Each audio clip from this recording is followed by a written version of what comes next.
show. And some of them bring a ton of people, but what happens as soon as they're fucking done? They leave. That's fucking bullshit.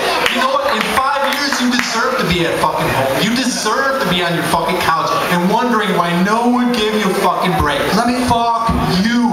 Yeah. Let me say something real quick to that, is that we have, First Jason has benefited greatly from cooperating with other bands. A lot of the energy, sure, those venues out there, they're very important, but reach out, if you know you're going to Cleveland, reach out to some bands in Cleveland. What we have benefited from is to have a local band with a following, okay, a local band with a following, play after us. Don't say we're coming through town so you're going to open for us. That's a bunch of BS. Get that band, make friends with them so they bring their crowd in, and then you play the set before them. Sorry to interrupt. Make friends with bands in Detroit, Wisconsin, Iowa, trade off shows, and make sure you pay your show back. A lot of bands trade off shows and then they go, oh fuck, we did it. We went out there and played with them. And it's not just that, it's making friends with bands fucking here.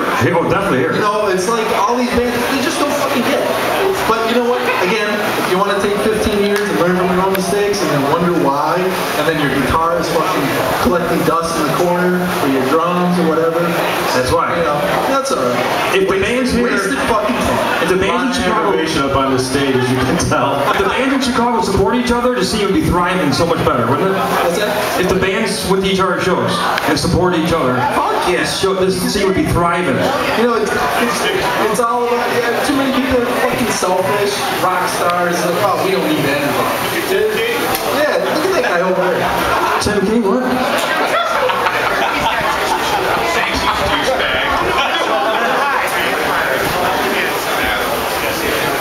I'd just like to say basically, just to touch base with follow what Rob was saying, it's not what you know, it's who you know. It's not how good you are. It all comes down to who you know, all right? And the local scene here, I've been in this local scene for almost 30 years. I got a couple friends of mine out in the audience, Jack and Scott. The old days of the Aragon, back in the early 80s, one of the main problems here is there's no support. There's so much fucking divisiveness here among bands, it's bullshit. I was around when metal was fucking metal. It wasn't folk metal, it wasn't power metal, it wasn't bullshit, it was fucking metal. Everybody needs to band together, stop the divisiveness, stop the fucking egotistical attitudes, alright?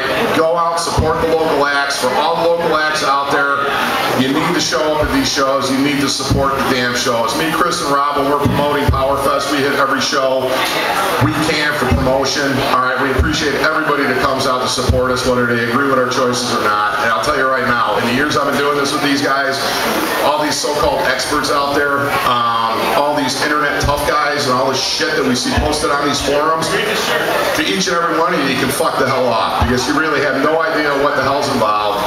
For all the bands out there, I wish you all good luck, but it's a matter of being friends, it's a matter of who you know, it's a matter of supporting this fucking scene, or this scene is gonna fucking die. Period.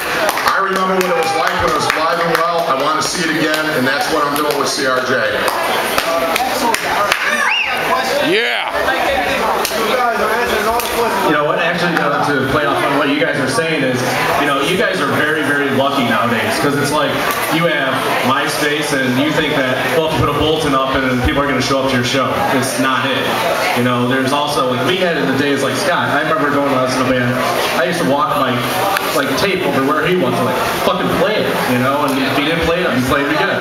You still have to do that shit, but it just seems like nowadays, with all this technology, you should embrace this technology, take it one step further, and keep going. Yeah, use it as a tool. Don't just say, oh, I'm just gonna go put up a bulletin and hopefully people show up to our show.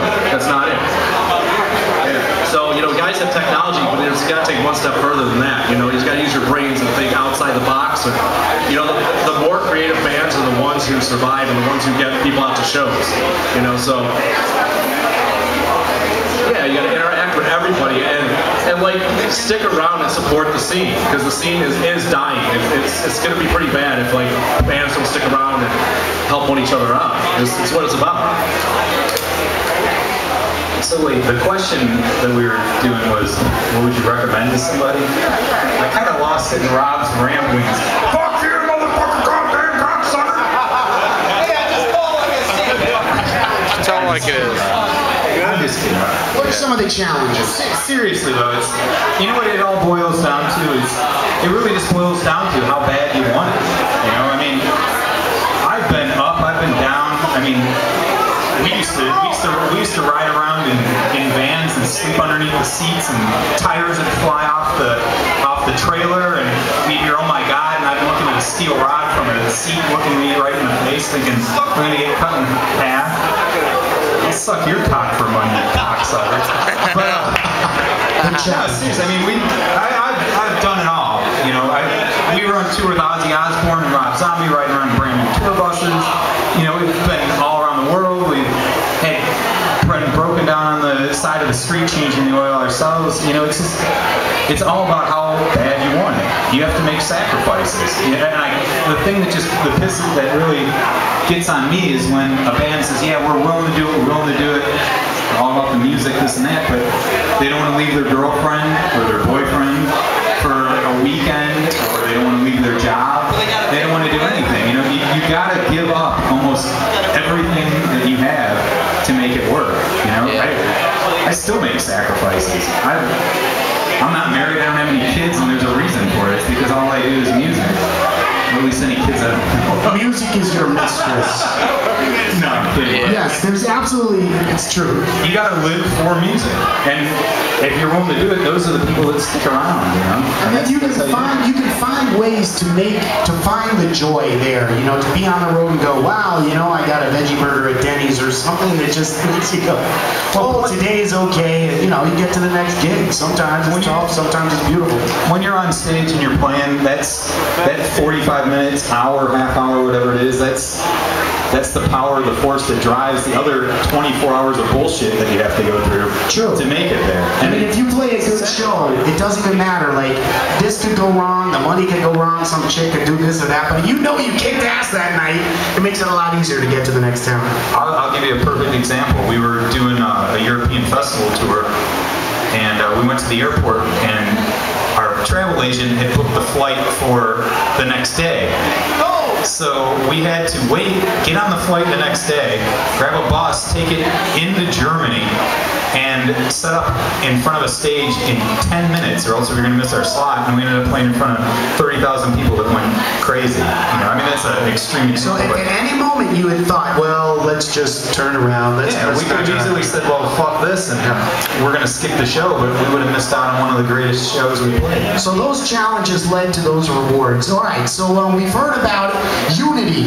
We've heard about making good recordings. We've heard about dedication and sacrifice. Right now we want to hear from you. Who out there has a question for this panel of wise men? Any one of you, right out there, somebody with a question. Do you have a band? Would you like to know what size shoe we wear? Or perhaps, are we wearing that? Right there! Right there. You can ask in the microphone, please, right over here. Come over here, my dear. Do any of you guys utilize internet radio? Of course. I do that a lot. There's a lot of great horror internet, like Fear the Dead, and a bunch of great internet radios. Yeah. Internet radio is definitely a great little tool. I probably do like 10 interviews on internet radio stations all the time. I mean, there's a lot of them out there that maybe have 1,000 listeners, 5,000 listeners, whatever, but you know, the more you build up on that, as long as your song's getting played and things like that, it's an extra promotional tool.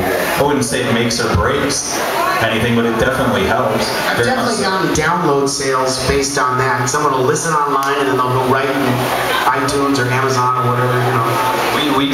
We just finished like a little mini tour with the band Dope, and we stopped in Cleveland, Ohio to an internet radio station. They did streaming audio, us playing a song and a little interview, and it was up on the web, you know, an hour later, and up on Blabbermouth, and all of a sudden we got like, you know, there was like 300,000 hits from just that little thing that we did. So. Where did you play in Cleveland? I think it was Peabody. Yeah, Peabody. Okay, I'm just about to go over there.